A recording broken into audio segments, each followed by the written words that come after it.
வணக்கம். பைபிளை முழுவதுமாக வாசிக்கும் நம் லட்சிய பயணத்திற்கு உங்களை அன்புடன் வரவேற்கிறேன். இன்று நாம் தொடக்க நூலில் 29வது அதிகாரத்தை வாசிக்க இருக்கிறோம். இதுவரை நாம் மொத்த நூல்களில் 2.35% நூல்களை வாசித்து முடித்துவிட்டோம். இன்னும் சில நூல்களை முடித்தால் நம் பயணம் வெற்றிகரமாகும். இன்றைய வாசிப்பின் மூலம் அந்த இலக்கை இன்னும் முன்னோக்கி நகர்த்துவோம். வாங்க தொடங்குவோம். லாபான் வீட்டை யாக்கோபு வந்தடைதல். யாக்கோபு கீழ்த்திசை மக்களின் நாட்டை நோக்கி காலெடுத்து வைத்து பயணமானார். இதோ வயல்வெளியில் ஒரு கிணற்றையும் அதன் அருகே கிடை போட்டிருந்த ஆட்டு மந்தைகள் 3ஐயும் கண்டார். அந்த கிணற்றிலிருந்துதான் மந்தைகளுக்கு தண்ணீர் காட்டப்படும். அதன் வாய் ஒரு பெரிய கல்லால் மூடப்பட்டிருந்தது. மந்தைகள் எல்லாம் ஒன்று சேர்ந்தபின் இடையர்கள் கல்லை புரட்டி அவை குடித்து முடிந்ததும் மறுபடியும் கல்லை கிணற்று வாயின் மேல் தூக்கி வைப்பது வழக்கம். யாக்கோபு இடையர்களை நோக்கி, சகோதரரே, நீங்கள் எங்கிருந்து வருகிறீர்கள் என அவர்கள், நாங்கள் காரானிலிருந்து வருகிறோம் என்றார்கள்.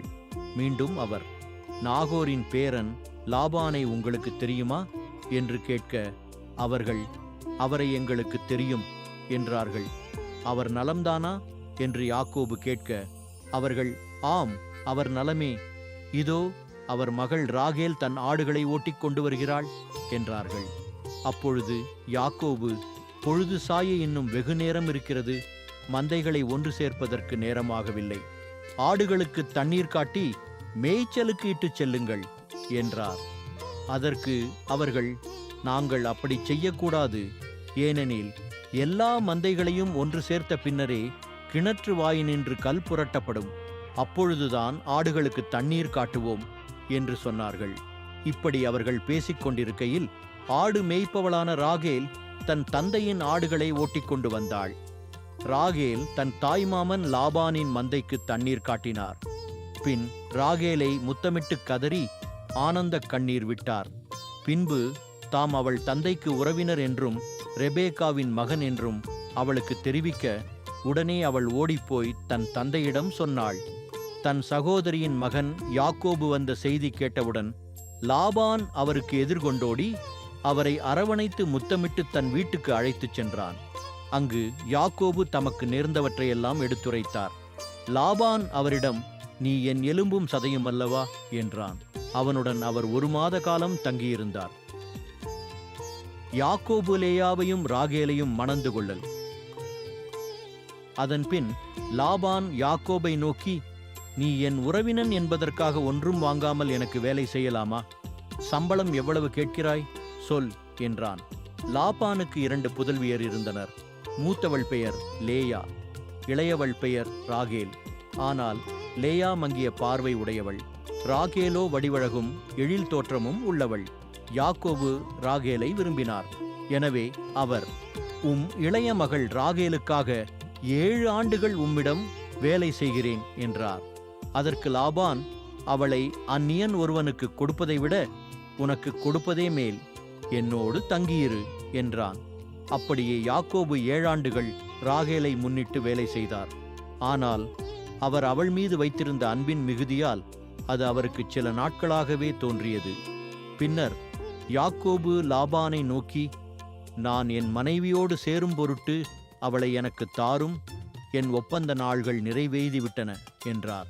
ஆகவே லாபான் அவ்வூர் மக்கள் அனைவரையும் அழைத்து திருமண விருந்தளித்தான். ஆனால் மாலையானதும் அவன் தன் மகள் லேயாவை அழைத்து கொண்டு போய் யாக்கோபிடம் விட அவர் அவளுடன் உறவு கொண்டார். லாபான் தன் மகள் லேயாவுக்கு பணிபுரிய தன் பணிப்பெண் சில்பாவை கொடுத்தான். அதிகாலையில் அந்த பெண் லேயா என்று கண்டு யாக்கோபு லாபானை நோக்கி, நீர் எனக்கு ஏன் இப்படிச் செய்தீர்? ராகேலுக்காக அல்லவா நான் உம்மிடம் வேலை செய்தேன்? என்னை ஏமாற்றியது ஏன் என்றார். அதற்கு லாபான், மூத்தவள் இருக்க இளையவளை கொடுப்பது எங்கள் ஊர் வழக்கமில்லை. ஆகையால் நீ இவளோடு 7 நாள்களை கழி. இன்னும் 7 ஆண்டுகள் என்னிடம் வேலை செய்தால் அவளையும் உனக்கு கொடுப்பேன் என்றான். அவ்வாறே யாக்கோபு லேயாவுடன் 7 நாள்களை கழித்தார். அதன் பின் லாபான் தன் மகள் ராகேலை அவருக்கு மனைவியாக கொடுத்தான். லாபான் தன் மகள் ராகேலுக்கு பணிபுரிய தன் பணிப்பெண் பில்காவை கொடுத்தான். யாக்கோபு ராகேலுடன் கூடி வாழ்ந்தார். அவளை லேயாவை விட அதிகம் நேசித்தார். லாபானிடம் மேலும் 7 ஆண்டுகள் வேலை செய்தார். யாக்கோபின் புதல்வர்கள் இப்படி இருக்க லேயா வெறுப்புக்குள்ளானதை ஆண்டவர் கண்டு அவருக்கு தாய்மை பேறு அருளினார். ராகேலோ மலடியாகவே இருந்தார். லேயா கர்த்தாங்கி ஒரு மகனை பெற்றெடுத்தார். ஆண்டவர் என் தாழ்நிலையை கண்ணோக்கினார். இப்பொழுது என் கணவர் என் மீது அன்பு கூர்வார் என்பது உறுதி என்று கூறி அவனுக்கு ரூபன் என்று பெயரிட்டார். மீண்டும் அவர் கருத்தாங்கி ஒரு மகனை பெற்றெடுத்தார்.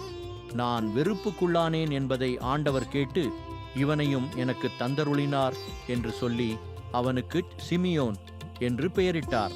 அவர் மீண்டும் கருவுற்று இன்னொரு மகனை பெற்றெடுத்தார். இப்பொழுது என் கணவர் என்னோடு இணைந்திருப்பார் என்பது உறுதி, ஏனெனில் நான் அவருக்கு 3 புதல்வரை பெற்றெடுத்துள்ளேன் என்று கூறி அவனுக்கு லேவி என்று பெயரிட்டார். அவர் மீண்டும் கருத்தாங்கி ஒரு மகனை பெற்றெடுத்தார். இப்போது ஆண்டவரை நான் மாட்சிப்படுத்துவேன் என்று சொல்லி அவனுக்கு யூதா என்று பெயரிட்டார். அதன்பின் அவருக்கு பிள்ளைப்பேறு நின்று போயிற்று. நாம் 1189 அதிகாரங்களில் 29 அதிகாரங்களை நிறைவு செய்துவிட்டோம். இன்னும் சில அதிகாரங்களை வாசித்தால் முழு பைபிளையும் முடித்து விடுவோம். நாளை அடுத்த அதிகாரத்தை பார்க்க சந்திப்போம். நாள்தோறும் இந்த பயணத்தில் நீங்களும் பங்கேற்றால் பைபிளை முழுமையாக வாசித்து முடிப்போம். இது நம் வாழ்க்கையிலும் ஆன்மாவிலும் பெரிய மாற்றத்தை ஏற்படுத்தும். இந்த பயணம் உங்களுக்கு நம்பிக்கையையும் சமாதானத்தையும் கொடுத்தால் இந்த வீடியோவை லைக் செய்யவும் சப்ஸ்கிரைப் செய்யவும் மறக்க வேண்டாம். பகிர்ந்து மற்றவர்களையும் இந்த பயணத்தில் சேருங்கள். நாளை மறக்காமல் வாருங்கள்.